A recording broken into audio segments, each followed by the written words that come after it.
look down on the little town that I've grown up in with a cocktail of emotions: compassion, loathing, regret, longing, fear, all in extremes. It's been 2 months since I've been able to hunt or scavenge, and supplies are thin. The cold white snow blocks all but one exit, which was the least of my concern. I was better off with no exits. As the sun flitted below the horizon, I saw fires off in the valley below and muttered to myself, "Raiders." It wasn't the raiders that bothered me. It was the fire. Why couldn't they get it through their heads that a hot meal is not worth getting the beast's attentions? I thought they would have learned their lesson when they were chased off last winter. Well, hopefully some of them survive and lead them away. I head off to bed after boarding up the window that's been uncovered. The next day, they were gone again. They had slaughtered most of the raiders, but not enough to stay here. This was my chance. I unboarded the window and clambered out, carrying a green plastic wagon whose wheels were soundless thanks to my last drops of oil. I learned the hard way not to use shopping carts. The first spring after they had wiped out the town, I was running low on supplies, so I tried to go on my first run. I brought a shotgun to protect me and a shopping cart to store stuff. I managed to get a whole 5 yards before 7 of them descended on me. I hit the first one point blank. The second shot missed. I had loaded 5 rounds into that shotgun, and I knew I wouldn't have time to reload. As soon as I heard the telltale click of an empty chamber, I turned to run. Behind me, to my chagrin, I discovered that the one I had hit point blank didn't even have broken skin. I sprinted into my house and slammed the door behind me. They must have been toying with me. I have seen them catch men on horseback. They prowled around my house for at least a month after that. Since then, I've learned. Guns do nothing to them. Shotguns can barely stun them. The only things I know can kill them are very impractical, like a lot of fire, explosions, that kind of thing. I make my way down the mountain to the slaughter below. I collect the food and supplies that the raiders had left behind. When I was finished, I looked disapprovingly at the small pile of sustenance. I realized there isn't going to be enough to last till spring. I pile a dozen bodies on the cart and head back up to my house. Depressed, I began to reminisce about how all this had come to be. The war had started 30 years ago. I was only 10 at the time. I didn't understand the implications of the headlines, the posts about it. My father had been drafted and went off to fight on my 12th birthday, promising to be back as soon as he could. I was 15 when the news reached my mother that his body had been found. She was distraught by the news and locked herself in her room for days on end. She left me with her sister as she slowly killed herself with grief. I was sent into a spiraling despair that almost equated to my mother's. By the time I was 18, we had lost. Everyone had. The final battle raged only 2 hours, but it was by far the most devastating. The capital of the country we were fighting against was about to be taken. The leader was so insanely desperate. He gave a truly mad command. He cried for the nuclear warheads to be launched.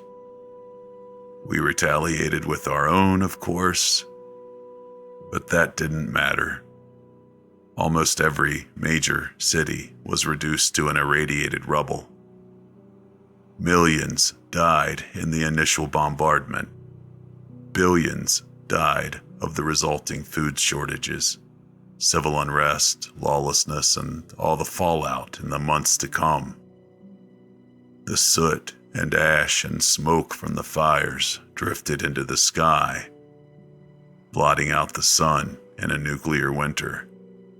The worst was yet to come for my quiet town. As food ran short, people got desperate.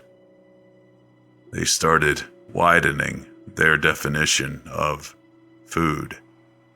First, we turned to our beloved pets, with tears in our eyes as we tried to slit their throats as painlessly as possible. We hunted the region around the mountain, but the rewards of that venture couldn't feed us. We were doomed. We all knew of the myths, but they thought they were just that. Myths. They consumed the flesh of their friends, neighbors, some even family. They became, in their desperation to survive, Wendigos. Maybe. 10% of us tread that path at first. They discovered a new hunger. About 20% more died to the first of them. The survivors learned to keep them out, but food became even more of a problem, and we were trapped in our houses for months. And most, knowing the horrors that lay in wait for them, well, they joined them out of desperation. Now, I'm the only one left. The only one who hasn't succumbed or died. Now, as my food supplies are non-existent and I haven't eaten in a week, I'm left to this terrible decision. Do I die a man or live a beast? Do I stay and do I starve?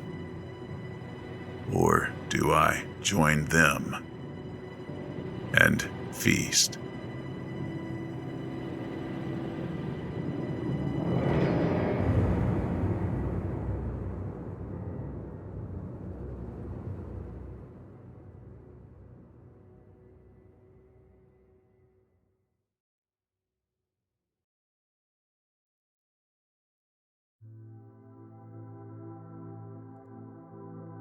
I often have trouble falling asleep. Once I turn the lights out and my eyes close, my imagination goes wild, and it's as if the floodgates have been opened, letting my ideas run amok. It's a curse, really. Sometimes I just want to sleep. I utter a fussy grumble, wishing I could let my mind rest for just a minute so that I could succumb to a peaceful slumber and wake up in the morning to a new day. After that little noise comes forth, I was responded to with fingers dragging lightly over my forehead and through my hair, running through my messy mane to calm me down. A small sigh escaped. That brought me comfort every time. While that continues, I begin to drift off, only to be jolted awake. My family was gone. They've left me here to watch the house, alone. My wide open eyes shifted to peer to the left, where my wife usually sleeps. I can see nothing. My eyes were only met with darkness that encompassed the entirety of the house that night. The dim glow of the street lamp through the window brings little light to the room, so it doesn't aid my sight very much. I just had that feeling that something in that darkness was staring back at me. I sat up and shifted for a moment. I was truly scared. I reach out into the dark thoughtlessly, unsure of what I'll be met with. I felt foolish. It seemed as though nothing was there. Was I going mad? I actually began to cry. I was instantly silenced by one small sound. Shh. I couldn't speak. Stunned, I jumped out of bed and flipped the light on. My heart's thumping so hard it feels like it's gonna leap out of my chest. I stared to the left side of the bed, expecting to see some creep that might have broken into the house that I was unaware of. I see nothing. I see nothing until I glance toward the pillow. Folded neatly atop the pillowcase is a small note. The writing is scrawled in an unfamiliar hand, looking rather archaic and old-fashioned. You are never truly alone. I will watch you always. Afterwards, though my paranoia was taking a rather long time to subside, I stumbled down the stairs and checked the locks. Everything was locked and closed. I paused to listen to the serene silence that had filled the house. I was fairly sure that everything would be fine. I glanced over the words on the note again and tucked it away in the tea cupboard.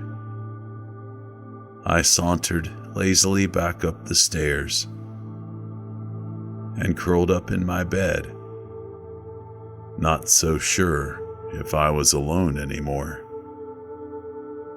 As I fall asleep, I'm pretty sure I feel fingers combing through my hair. I'm not complaining. After all, how many times had this happened? How many times, whenever I seek comfort, is the source of comfort truly human? You never know in the dark.